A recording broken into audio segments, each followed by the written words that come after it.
늦가을의 차가운 밤 공기가 서울 번화가의 뒷골목을 감쌌다. 화려한 넌사인 불빛 아래 고급 레스토랑들이 즐비한 이곳은 늘 사람들로 북적였다. 하지만 한지혜의 마음속에는 늘 싸늘한 공허함이 자리 잡고 있었다. 그녀는 블랙스타라는 간판이 번쩍이는 국내 굴지의 IT 기업의 젊은 CEO였다. 탁월한 경영 능력과 냉철한 판단력으로 빙산의 여왕이라는 별명을 얻었지만 그녀의 마음은 늘 과거의 그림자에 갇혀 있었다.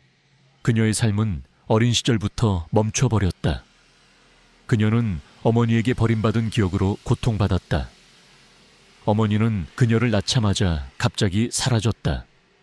그녀는 어머니의 부재로 인한 상처를 안고 살아왔고 그 상처는 그녀를 냉정하고 현실적인 사람으로 만들었다. 그녀는 성공만이 자신을 지킬 수 있다고 믿었다. 그녀의 삶은 이제 무미건조했다. 매일 밤 고독한 잠자리에 들었고 낮에는 무표정한 얼굴로 회의실에 앉아 있었다. 고급 오피스텔은 깔끔했지만 그녀의 마음처럼 황량했다. 그녀는 자신의 성공을 증명하려는 듯 항상 더 많은 돈과 명예를 갈구했다. 그날 밤 그녀는 늦은 시간까지 회의를 마치고 귀가하고 있었다. 차가운 바람이 그녀의 뺨을 스쳤지만 그녀는 아무것도 느끼지 못했다. 그녀의 발걸음은 힘없이 바닥을 끌었다. 그때 그녀의 시선이 낡은 재래시장 골목으로 향했다. 시장은 이미 파장 분위기였고 낡은 포장마차들이 여기저기 널려 있었다. 그때 포장마차 한 구석에서 요란한 소리가 들려왔다. 시선이 닿은 곳에는 낡고 허름한 옷차림의 여인이 주저앉아 있었다. 그녀의 옆에는 부서진 리어카와 흩어진 국수 그릇들이 나뒹굴고 있었다. 건장한 남자 몇 명이 여인을 둘러싸고 있었다.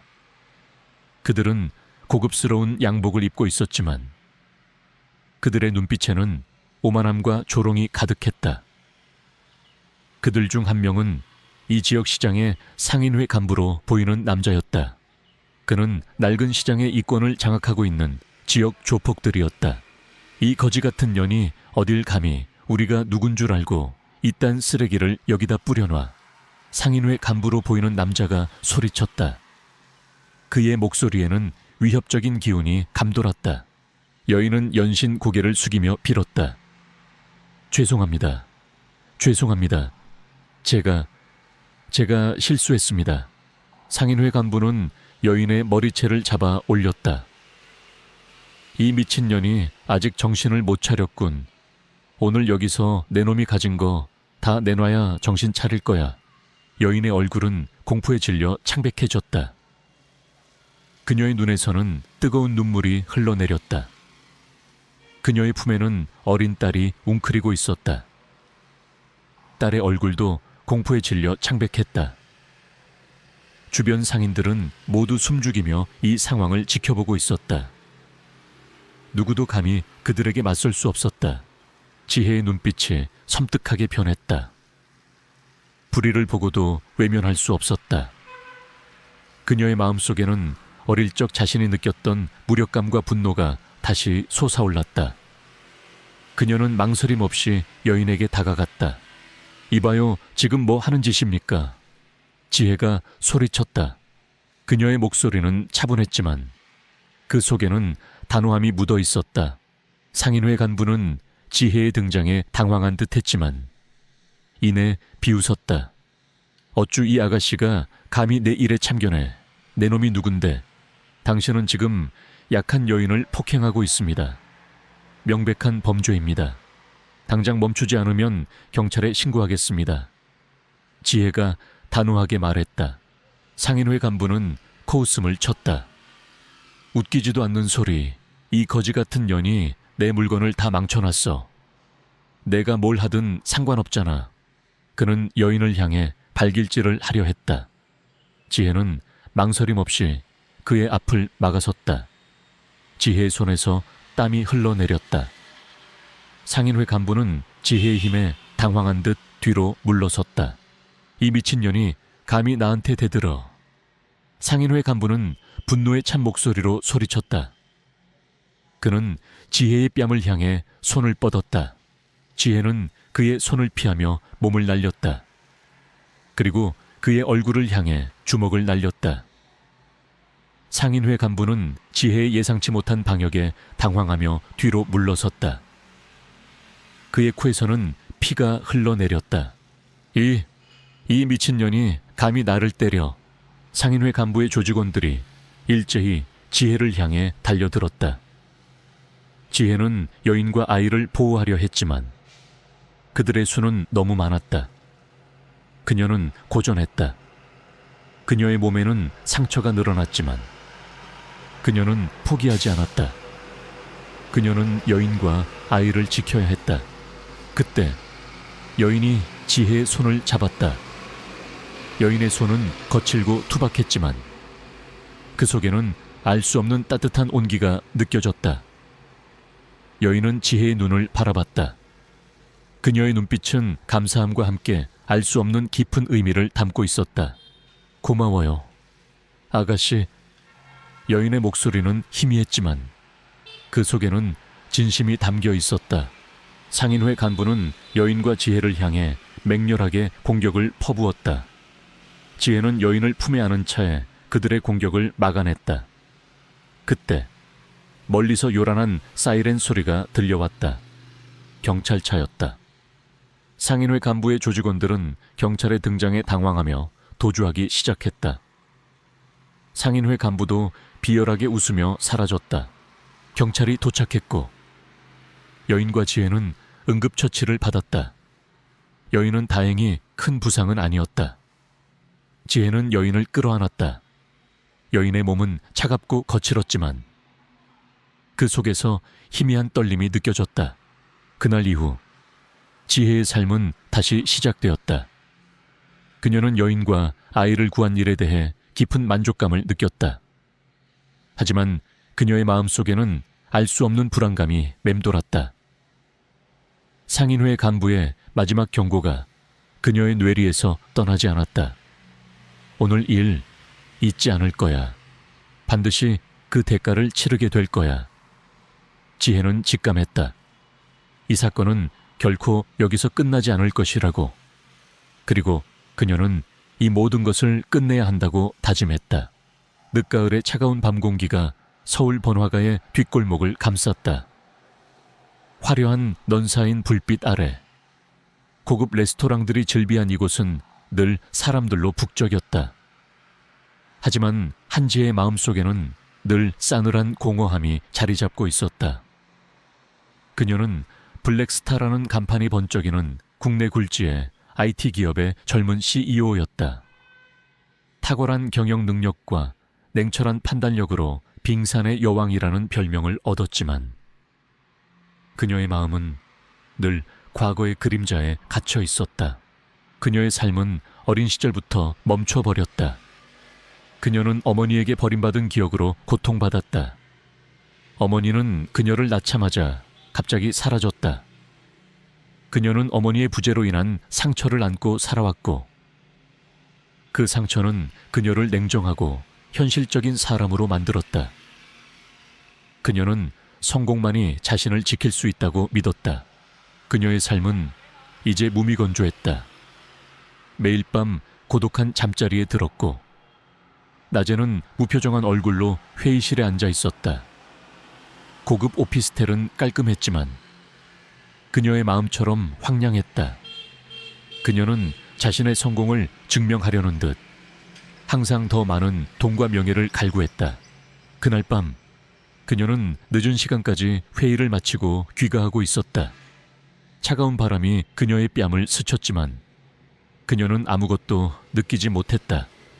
그녀의 발걸음은 힘없이 바닥을 끌었다. 그때 그녀의 시선이 낡은 재래시장 골목으로 향했다. 시장은 이미 파장 분위기였고 낡은 포장마차들이 여기저기 널려 있었다.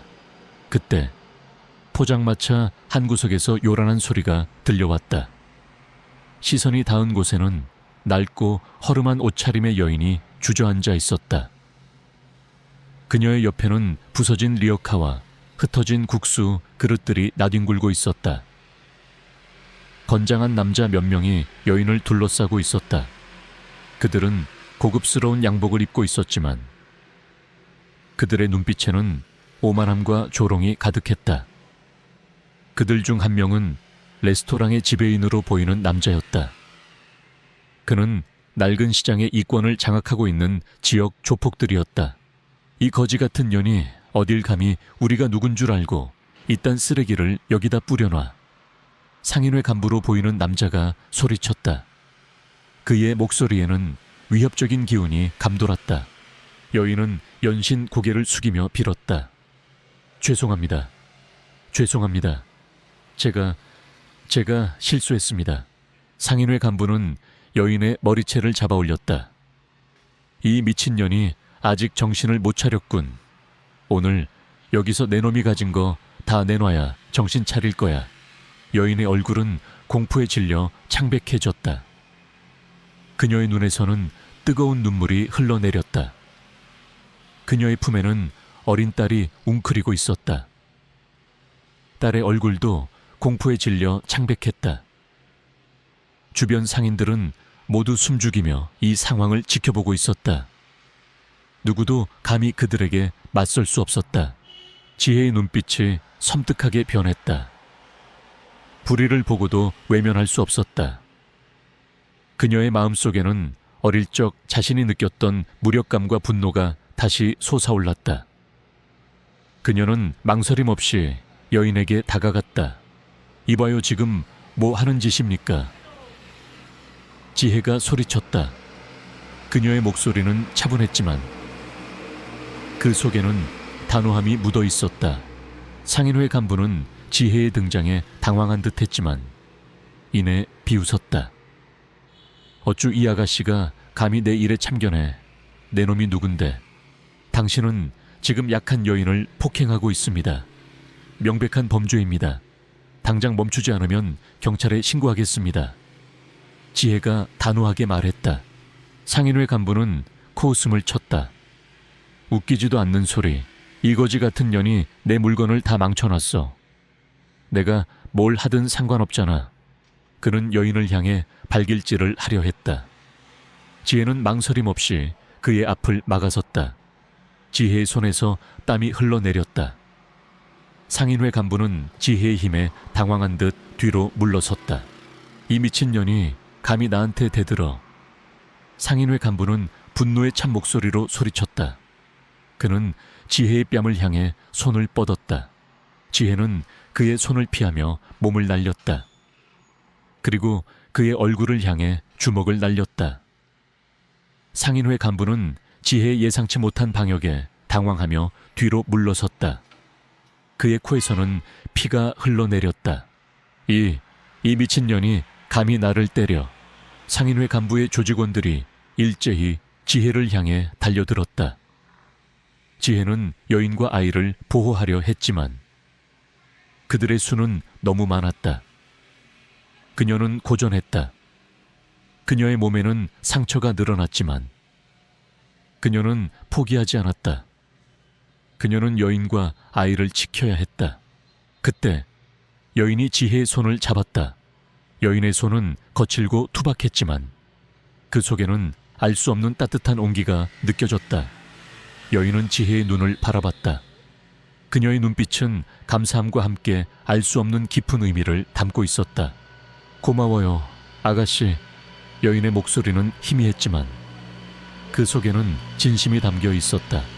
상인회 간부는 여인과 지혜를 향해 맹렬하게 공격을 퍼부었다. 지혜는 여인을 품에 안은 채 그들의 공격을 막아냈다. 그때 멀리서 요란한 사이렌 소리가 들려왔다. 경찰차였다. 상인회 간부의 조직원들은 경찰의 등장에 당황하며 도주하기 시작했다. 상인회 간부도 비열하게 웃으며 사라졌다. 경찰이 도착했고 여인과 지혜는 응급처치를 받았다. 여인은 다행히 큰 부상은 아니었다. 지혜는 여인을 끌어안았다. 여인의 몸은 차갑고 거칠었지만 그 속에서 희미한 떨림이 느껴졌다. 그날 이후 지혜의 삶은 다시 시작되었다. 그녀는 여인과 아이를 구한 일에 대해 깊은 만족감을 느꼈다. 하지만 그녀의 마음속에는 알 수 없는 불안감이 맴돌았다. 상인회 간부의 마지막 경고가 그녀의 뇌리에서 떠나지 않았다. 오늘 일 잊지 않을 거야. 반드시 그 대가를 치르게 될 거야. 지혜는 직감했다. 이 사건은 결코 여기서 끝나지 않을 것이라고. 그리고 그녀는 이 모든 것을 끝내야 한다고 다짐했다. 한지혜는 상인회 간부의 마지막 경고. 오늘 일 잊지 않을 거야. 반드시 그 대가를 치르게 될 거야. 라는 말에 등골이 오싹했지만 그녀의 마음속에는 이미 정의를 향한 불꽃이 타오르고 있었다. 그녀는 박수진과 이민호를 병원으로 데려가 치료를 받게 했다. 민호의 몸에는 멍 자국과 함께 과거의 학대 흔적이 역력했다. 지혜는 민호의 눈에서 자신의 어린 시절과 똑같은 공포와 슬픔을 보았다. 민호의 목덜미에 있는 낡은 목걸이가 지혜의 시선을 사로잡았다. 목걸이 안쪽에는 희미하게 새겨진 뱀 문신과 작은 글씨가 있었다. 블랙스타, 지혜의 기업 이름이었다. 지혜는 놀라움을 금치 못했다. 민호와 그녀의 기업이 어떻게 연결되어 있을까? 박수진은 처음에는 지혜를 경계했지만 지혜의 진심 어린 보살핌과 민호에 대한 애정을 보고 점차 마음을 열었다. 그녀는 지혜에게 자신의 비극적인 삶을 털어놓았다. 그녀의 남편 이진우는 10년 전 의문의 교통사고로 세상을 떠났다.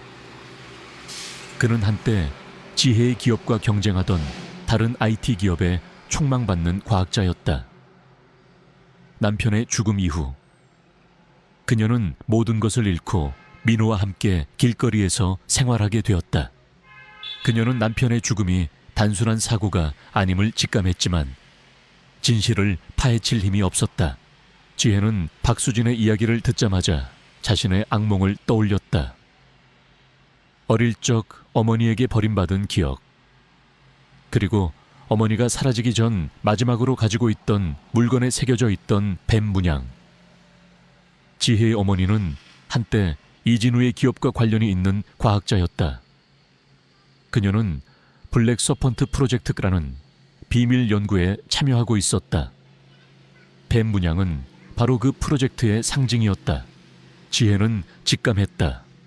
이진우의 죽음, 민호의 고통, 그리고 자신의 어머니의 실종, 이 모든 것이 블랙 서펀트 프로젝트와 관련되어 있을 것이라고.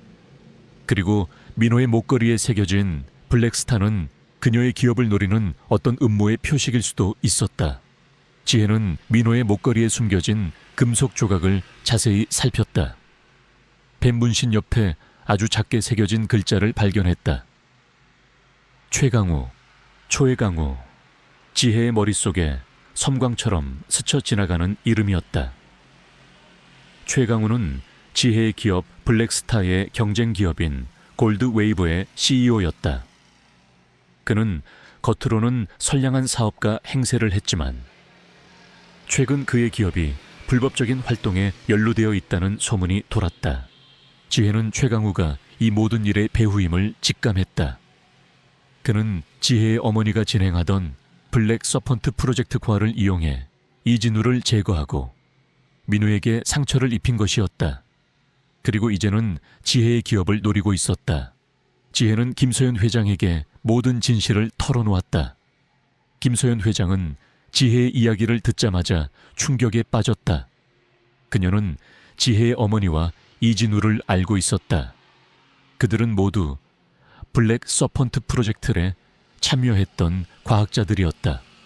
김소연 회장은 오랫동안 그 프로젝트의 잔혹한 실체와 관련자들을 추적해왔지만 거대한 그림자 때문에 쉽사리 움직일 수 없었다. 그녀는 지혜의 용기와 직감에 깊이 감동했다. 지혜야, 이제야 모든 것이 밝혀지는구나. 최강우는 블랙 서펀트 프로젝트의 진짜 두목이다. 그는 뱀 문신을 가진 자들의 배후에서 모든 것을 조종해왔다. 그는 뱀의 눈물을 이용해 영생을 얻고 세상을 지배하려 한다. 너의 어머니는 이 모든 것을 폭로하려다가 그에게 살해당한 것이다. 김서연 회장의 목소리는 분노로 떨렸다. 지혜는 최강우에게 분노가 치밀어 올랐다. 그는 자신의 어머니를 죽이고 이진우를 살해했으며 민호에게 상처를 입힌 잔혹한 범인이었다. 지혜는 최강우의 잔혹한 진실을 세상에 폭로하고 그에게 정의의 심판을 내리기로 결심했다. 김서연 회장은 지혜에게 블랙서펀트 프로젝트의 핵심 자료가 담긴 USB를 건넸다. USB 안에는 최강우가 불법적인 실험을 지시하고 마약 거래를 하는 장면이 담긴 고화질 영상, 그리고 조직의 자금 흐름과 연루된 정치인 및 고위공직자들의 명단까지 담겨 있었다. 이 USB는 최강우의 모든 범죄를 증명할 결정적인 증거가 될 것이다. 하지만 매우 위험하다. 그들은 이 USB를 되찾기 위해 무슨 짓이든 할 것이다. 너의 목숨까지도 위협할 수 있다. 김서연 회장의 목소리는 비장했다. 지혜는 USB를 꽉 움켜쥐었다. 그녀는 박수진과 민호를 보호하고 어머니와 이진우의 억울함을 풀어야 했다. 그녀는 더 이상 혼자가 아니었다. 김서연 회장이 그녀의 곁에 있었고 그녀의 심장 속에는 어머니와 이진우의 영혼이 살아 숨쉬고 있었다. 그녀는 이제 단순한 CEO가 아니었다. 정의를 수호하는 새로운 수호자였다. 그녀의 새로운 삶은 이제 막 시작되었다. 지하 실험실은 팽팽한 긴장감으로 가득 찼다. 최강우의 비열한 웃음과 무장한 조직원들의 위협적인 시선이 지혜를 짓눌렀다. 하지만 지혜의 눈빛은 흔들림 없었다. 어머니의 죽음, 이진우의 희생, 그리고 민호의 고통. 이 모든 것을 끝내야 한다는 결의가 그녀의 심장을 뜨겁게 달구었다. 그녀의 심장 속에서 블랙스타 펜던트가 희미하게 빛나는 듯했다. 감히 나의 위대한 걸작을 방해하려 해. 어리석은 것들. 이 아이는 세일앤 프로젝트라의 최종 완성본이다. 이 아이를 깨우면 모든 것이 파괴될 거야. 최강우의 목소리는 광기로 가득했다. 그의 손에는 주사기가 들려 있었고 민호가 쓰러져 있는 침대를 향해 다가갔다. 지혜는 충격에 빠졌다. 민호가 살아있었다니. 그리고 최강우는 민호를 이용해 세일앤 프로젝트의 최종 목표를 완성하려 했던 것이다. 민호의 목덜미에 있는 뱀 문신이 섬뜩하게 번뜩였다. 녀석의 눈빛은 슬픔과 함께 간절함을 담고 있었다. 최강우는 주사기를 들어 민호에게 약물을 주입하려 했다. 지혜는 본능적으로 몸을 던졌다. 그녀는 최강우를 향해 달려들었고 그와 몸싸움을 벌였다. 최강우의 힘은 예상외로 강했다. 광기에 휩싸인 그의 눈은 더욱 붉게 빛났다. 그의 팔에는 뱀 문신이 선명하게 새겨져 있었다. 지혜의 악몽 속에 등장했던 바로 그 그림자 같은 남자였다. 감히 나의 실험을 방해하려 해. 이 미물 따위가. 최강우가 소리쳤다.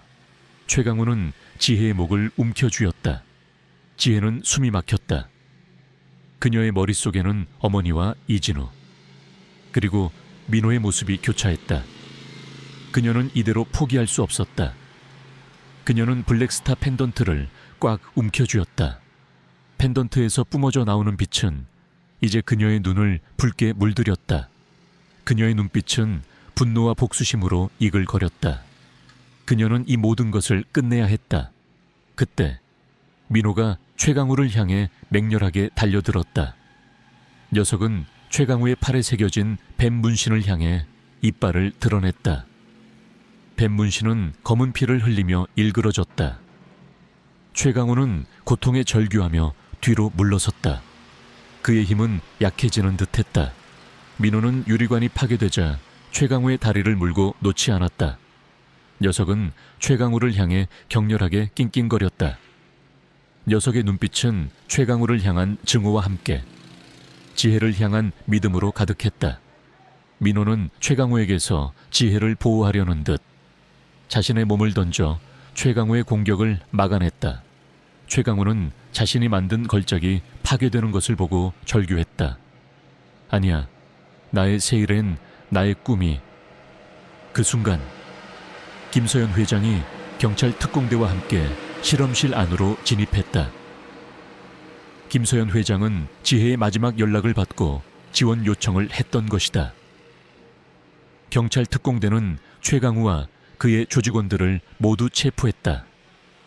최강우는 자신이 아난타 조직의 핵심 인물임을 자백했고 세이렌 프로젝트를 통해 새로운 초인들을 만들어 아난타의 부활을 꿈꿨다고 실토했다. 그는 민호를 납치하여 그의 특별한 유전자를 이용해 실험을 진행했으며 그를 이용하여 그들의 비밀을 지키려 했음을 털어놓았다. 아난타 조직은 마침내 완전히 뿌리 뽑혔다. 그들의 모든 비밀과 잔혹한 범죄들이 세상에 드러났고 그들은 법의 심판을 받게 되었다. 지혜는 민호를 끌어안았다. 민호는 약물 부작용으로 인해 쇠약했지만 지혜의 따뜻한 온기에 안정을 찾는 듯했다. 민호는 병원으로 이송되었고 뱀의 눈물을 이용한 치료를 통해 건강을 되찾았다. 박수진과 민호의 부모는 지혜에게 감사 인사를 전하며 눈물을 흘렸다. 지혜는 이제 더 이상 과거의 그림자에 갇혀있지 않았다. 그녀는 민호의 희생과 이진우의 헌신, 그리고 어머니의 비극을 기억하며 새로운 삶을 살아가기로 결심했다. 그녀의 곁에는 박수진과 민호, 그리고 구출된 아이들, 그리고 그녀의 심장 속에는 어머니와 이진우의 영혼이 살아 숨쉬고 있었다. 그녀는 이제 단순한 CEO가 아니었다. 민호가 선택한 정의를 수호하는 이 세상의 진정한 영웅으로. 그녀의 새로운 삶은 이제 막 시작되었다. 그녀는 어둠을 밝히는 한 줄기 빛이 되어 민호의 희생이 결코 헛되지 않았음을 증명할 것이었다. 연구소 지하 실험실은 팽팽한 긴장감으로 가득 찼다. 최강우의 비열한 웃음과 무장한 조직원들의 위협적인 시선이 지혜를 짓눌렀다. 하지만 지혜의 눈빛은 흔들림 없었다. 어머니의 죽음, 이진우의 희생, 그리고 민호의 고통, 이 모든 것을 끝내야 한다는 결의가 그녀의 심장을 뜨겁게 달구었다. 그녀의 심장 속에서 블랙스타 펜던트가 희미하게 빛나는 듯했다. 내 놈의 추악한 야망은 여기서 끝이다. 지혜는 펜던트를 꽉 움켜쥐고 최강우를 향해 달려들었다. 펜던트에서 뿜어져 나오는 빛은 이제 그녀의 눈을 붉게 물들였다. 최강우는 지혜의 예상치 못한 공격에 당황하며 총을 빼들어 겨눴다. 총성이 울려 퍼졌다. 지혜는 펜던트에서 뿜어져 나오는 힘을 이용해 총알을 피했다. 그녀의 움직임은 예측 불가능했고 그녀의 주먹은 강력했다. 최강우는 지혜의 예상치 못한 힘에 당황하며 뒤로 물러섰다. 조직원들이 일제히 지혜를 향해 달려들었지만 지혜는 펜던트의 힘을 이용해 그들을 압도했다. 그녀의 몸은 마치 그림자처럼 유연하게 움직였고 그녀의 주먹은 번개처럼 빠르고 정확했다. 조직원들은 속수무책으로 당할 수밖에 없었다. 최강우는 상황이 불리해지자 비열하게 웃으며 실험실 중앙에 있는 거대한 유리관을 향해 손을 뻗었다. 유리관 안에는 알 수 없는 액체가 가득 차 있었고 그 속에는 작고 어린아이가 잠들어 있었다. 이민호, 지혜의 악몽 속에 등장했던 3년 전 실종된 바로 그 아이였다. 그녀는 박수진의 아들이었다. 감히 나의 위대한 걸작을 방해하려 해. 어리석은 것들. 이 아이는 세이렌 프로젝트 최종 완성본이다. 이 아이를 깨우면 모든 것이 파괴될 거야. 최강우의 목소리는 광기로 가득했다. 지혜는 충격에 빠졌다. 민호가 살아있었다니. 그리고 최강우는 민호를 이용해 세이렌 프로젝트의 최종 목표를 완성하려 했던 것이다. 민호의 목덜미에 있는 뱀 문신이 섬뜩하게 번뜩였다. 녀석의 눈빛은 슬픔과 함께 간절함을 담고 있었다. 최강우는 유리관을 향해 알 수 없는 주문을 외우기 시작했다. 유리관 안의 액체가 격렬하게 흔들리더니 잠들어 있던 민호의 눈이 천천히 뜨였다. 민호의 눈동자는 붉게 빛나고 있었다. 안돼, 저 아이를 깨우면 안 됩니다. 지혜가 절규했다. 저 아이는 아직 통제불능 상태입니다. 깨어나면 모든 것을 파괴할 겁니다. 지혜는 최강우를 향해 달려들었다. 하지만 최강우의 손에서 뿜어져 나오는 어둠의 에너지가 지혜를 덮쳤다. 지혜는 쓰러졌다. 그의 몸은 움직일 수 없었다. 최강우는 지혜를 내려다보며 비열하게 웃었다. 이제 모든 것이 끝났다. 내 놈의 어머니처럼 여기서 죽어라. 최강우는 지혜의 목을 움켜쥐었다. 지혜는 숨이 막혔다. 그녀의 머릿속에는 어머니와 이진우, 그리고 민호의 모습이 교차했다. 그녀는 이대로 포기할 수 없었다. 그녀는 펜던트를 꽉 움켜쥐었다. 펜던트에서 뿜어져 나오는 빛은 이제 그녀의 눈을 붉게 물들였다. 그녀의 눈빛은 분노와 복수심으로 이글거렸다. 그녀는 이 모든 것을 끝내야 했다. 그때 민호가 최강우를 향해 맹렬하게 달려들었다. 녀석은 최강우의 팔에 새겨진 뱀 문신을 향해 이빨을 드러냈다. 뱀 문신은 검은 피를 흘리며 일그러졌다. 최강우는 고통에 절규하며 뒤로 물러섰다. 그의 힘은 약해지는 듯했다. 민호는 유리관이 파괴되자 최강우의 다리를 물고 놓지 않았다. 녀석은 최강우를 향해 격렬하게 낑낑거렸다. 녀석의 눈빛은 최강우를 향한 증오와 함께 지혜를 향한 믿음으로 가득했다. 민호는 최강우에게서 지혜를 보호하려는 듯 자신의 몸을 던져 최강우의 공격을 막아냈다. 최강우는 자신이 만든 걸작이 파괴되는 것을 보고 절규했다. 아니야, 나의 세일엔 나의 꿈이. 그 순간 김서연 회장이 경찰 특공대와 함께 실험실 안으로 진입했다. 김서연 회장은 지혜의 마지막 연락을 받고 지원 요청을 했던 것이다. 경찰 특공대는 최강우와 그의 조직원들을 모두 체포했다. 최강우는 자신이 아난타 조직의 핵심 인물임을 자백했고 세이렌 프로젝트를 통해 새로운 초인들을 만들어 아난타의 부활을 꿈꿨다고 실토했다. 그는 민호를 납치하여 그의 특별한 유전자를 이용해 실험을 진행했으며 그를 이용하여 그들의 비밀을 지키려 했음을 털어놓았다. 아난타 조직은 마침내 완전히 뿌리 뽑혔다.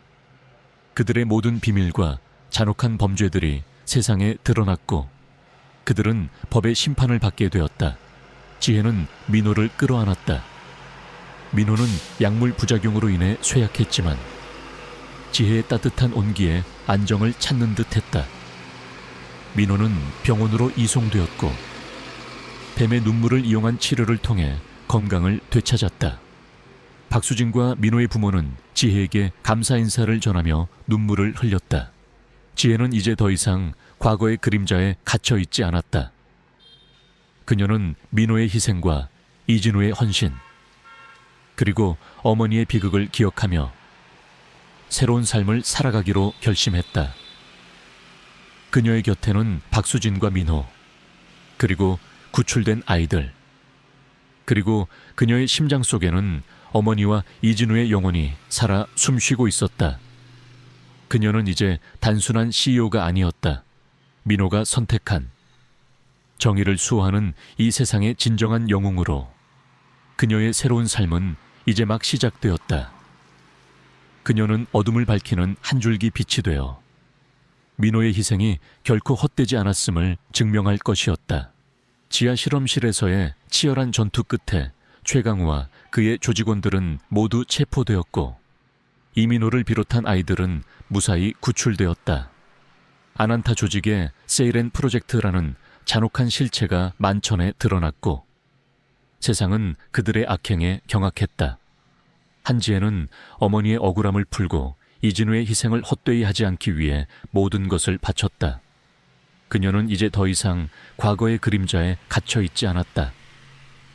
그러나 그녀의 마음속에는 여전히 묵직한 책임감이 자리 잡고 있었다. 아난타 조직의 뿌리가 완전히 뽑혔을까?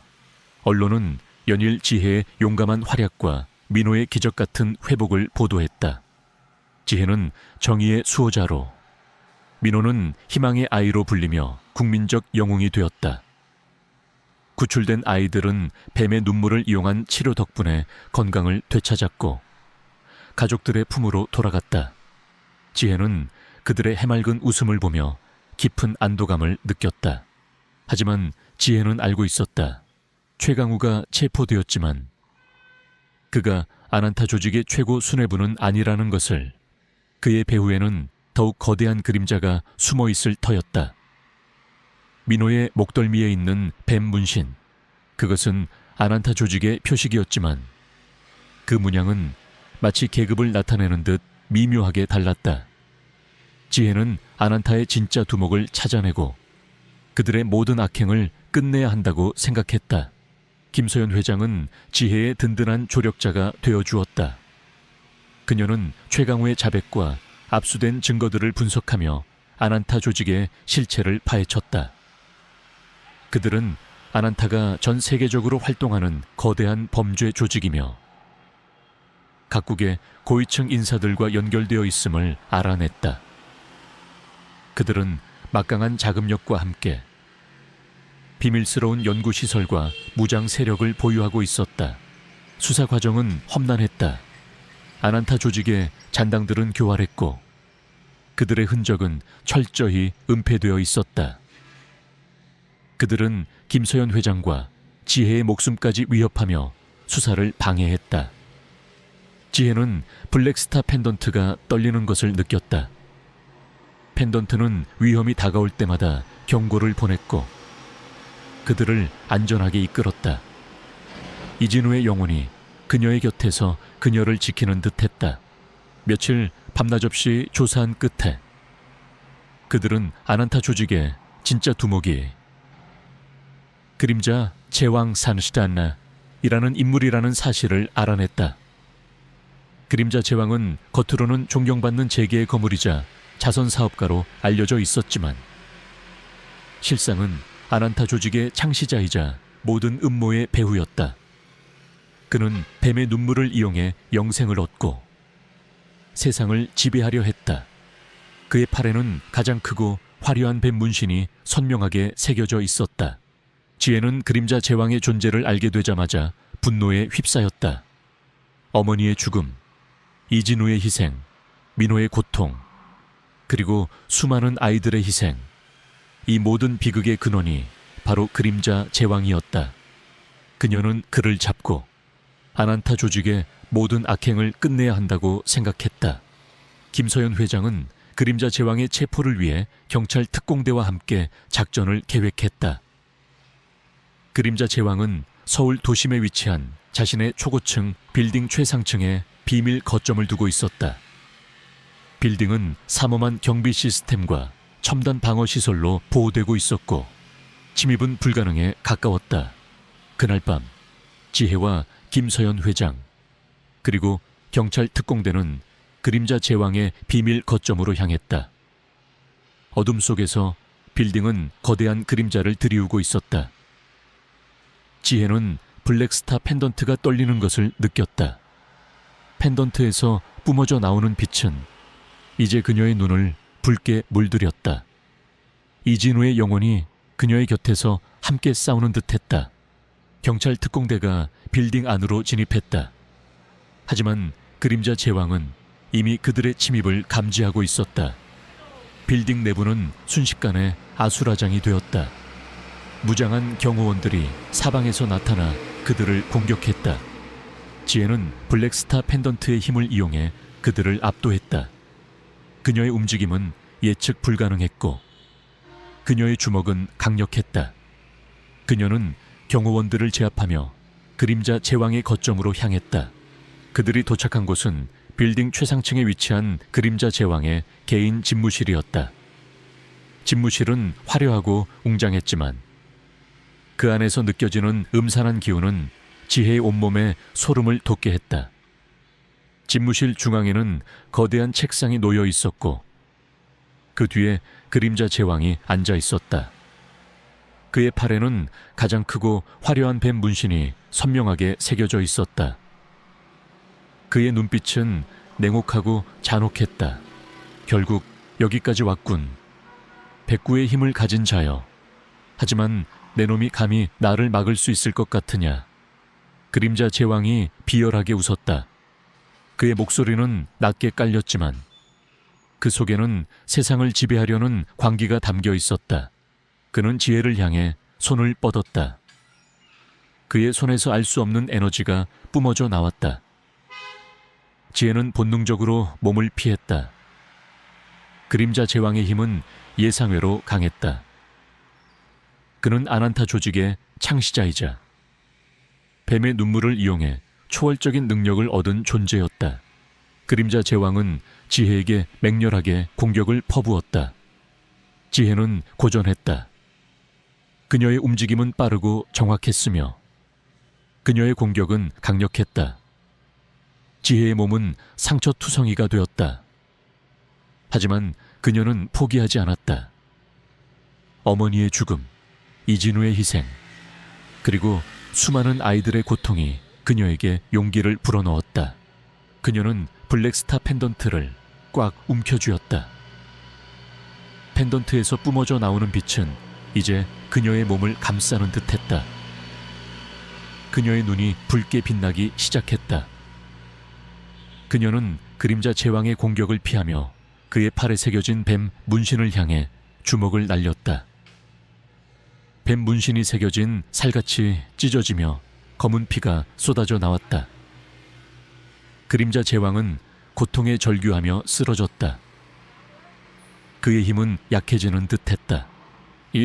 이럴 수가. 나의 힘이. 그때 경찰 특공대가 집무실 안으로 진입했다. 김서연 회장이 미리 지원 요청을 했던 것이다. 경찰 특공대는 그림자 제왕과 그의 마지막 조직원들을 모두 체포했다.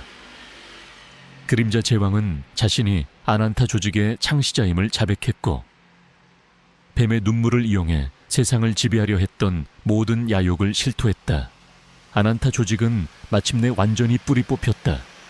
그들의 모든 비밀과 잔혹한 범죄들이 세상에 드러났고 그들은 법의 심판을 받게 되었다.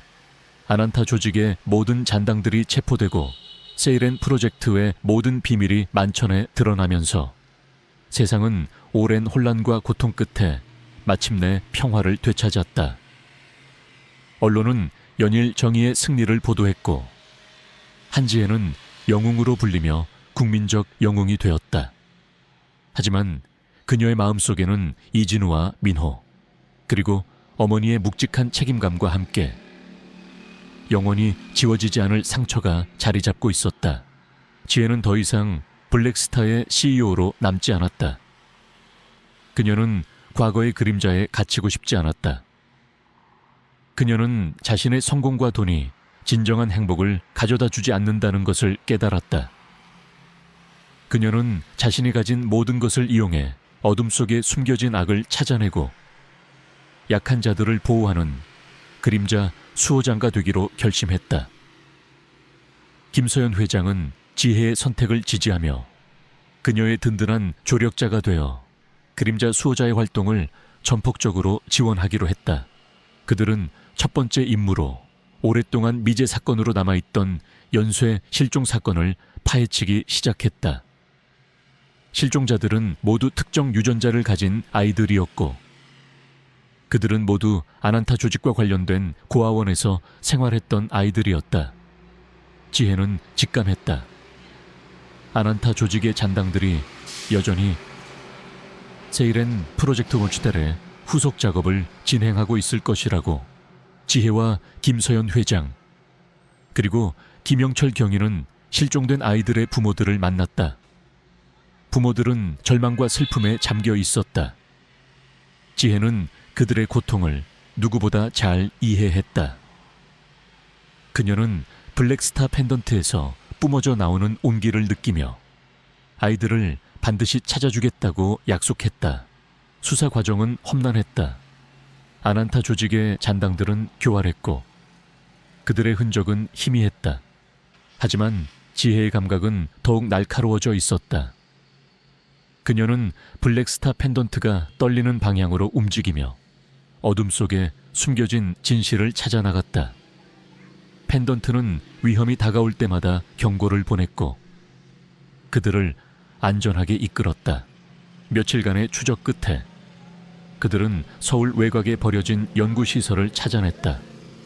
연구시설은 겉보기에는 낡고 허름했지만 그 안에는 첨단 장비들이 숨겨져 있었다. 지혜는 펜던트의 떨림을 느꼈다. 이곳이 바로 아난타 조직의 잔당들이 세일엔 프로젝트 카인드를 재개하고 있는 곳이었다. 지혜와 김서연 회장 그리고 김영철 경위는 연구시설 안으로 잠입했다. 연구시설 내부는 미로처럼 복잡했고 낡은 실험기구들이 음산한 분위기를 풍겼다. 그들은 소리 없이 움직이며 주변을 살폈다.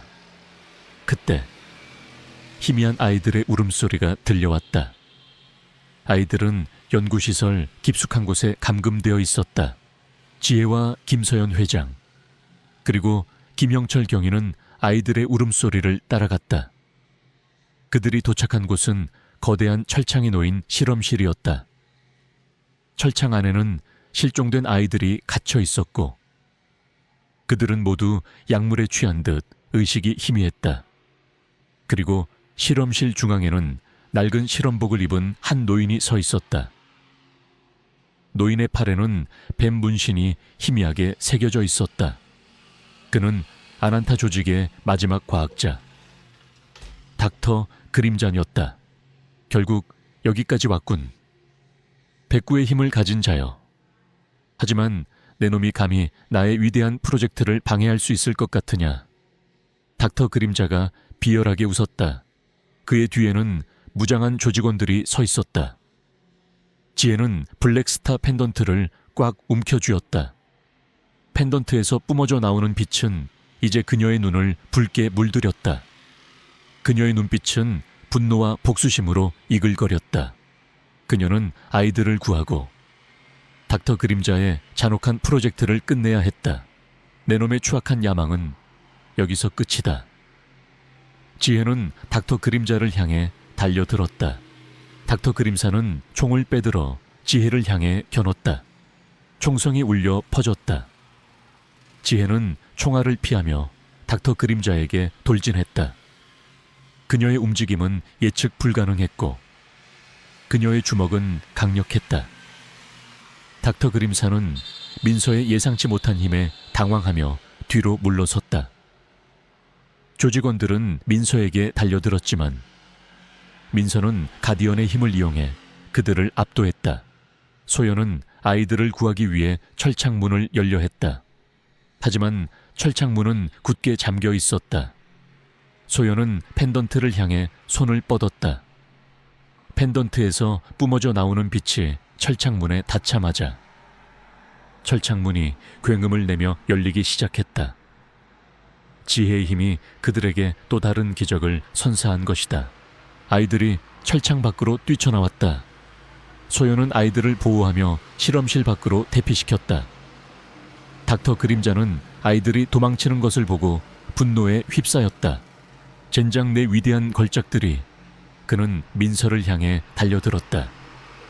그의 팔에 새겨진 뱀 문신이 붉게 빛났다. 그의 손에서 알 수 없는 에너지가 뿜어져 나왔다. 민서는 닥터 그림자의 공격을 피하며 그의 팔에 새겨진 뱀 문신을 향해 주먹을 날렸다. 뱀 문신이 새겨진 살같이 찢어지며 검은 피가 쏟아져 나왔다. 닥터 그림사는 고통에 절규하며 쓰러졌다. 그의 힘은 약해지는 듯했다. 그때 경찰 특공대가 연구시설 안으로 진입했다. 김형철 경위가 지원 요청을 했던 것이다. 경찰 특공대는 닥터 그림자와 그의 조직원들을 모두 체포했다.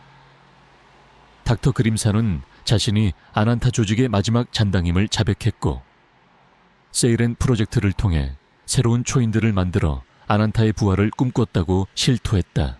아난타 조직은 마침내 완전히 뿌리 뽑혔다. 그들의 모든 비밀과 잔혹한 범죄들이 세상에 드러났고, 그들은 법의 심판을 받게 되었다. 지혜는 아이들을 끌어안았다. 아이들은 공포에 질려 떨고 있었지만 지혜의 따뜻한 온기에 안정을 찾는 듯했다. 아이들은 병원으로 이송되었고 뱀의 눈물을 이용한 치료를 통해 건강을 되찾았다. 부모들은 지혜에게 감사 인사를 전하며 눈물을 흘렸다. 지혜는 이제 더 이상 과거의 그림자에 갇혀 있지 않았다. 그녀는 이진우와 민호, 그리고 어머니의 희생을 기억하며 새로운 삶을 살아가기로 결심했다. 그녀는 블랙스타의 지분 대부분을 사회에 환원하고 남은 자산으로 희망재단을 설립했다. 희망재단은 아난타 조직으로부터 희생된 아이들을 돕고 사회의 어둠 속에 숨겨진 부조리를 파헤치며 정의를 실현하는 것을 목표로 했다. 그녀의 곁에는 박수진과 민호가 있었고 그녀의 심장 속에는 어머니와 이진우의 영혼이 살아 숨쉬고 있었다. 그녀는 이제 단순한 CEO가 아니었다. 진정한 사랑과 정의를 수호하는 이 세상의 그림자 수호자로. 그녀의 새로운 삶은 이제 막 시작되었다. 그녀는 어둠을 밝히는 한 줄기 빛이 되어 그들의 희생이 결코 헛되지 않았음을 증명할 것이었다.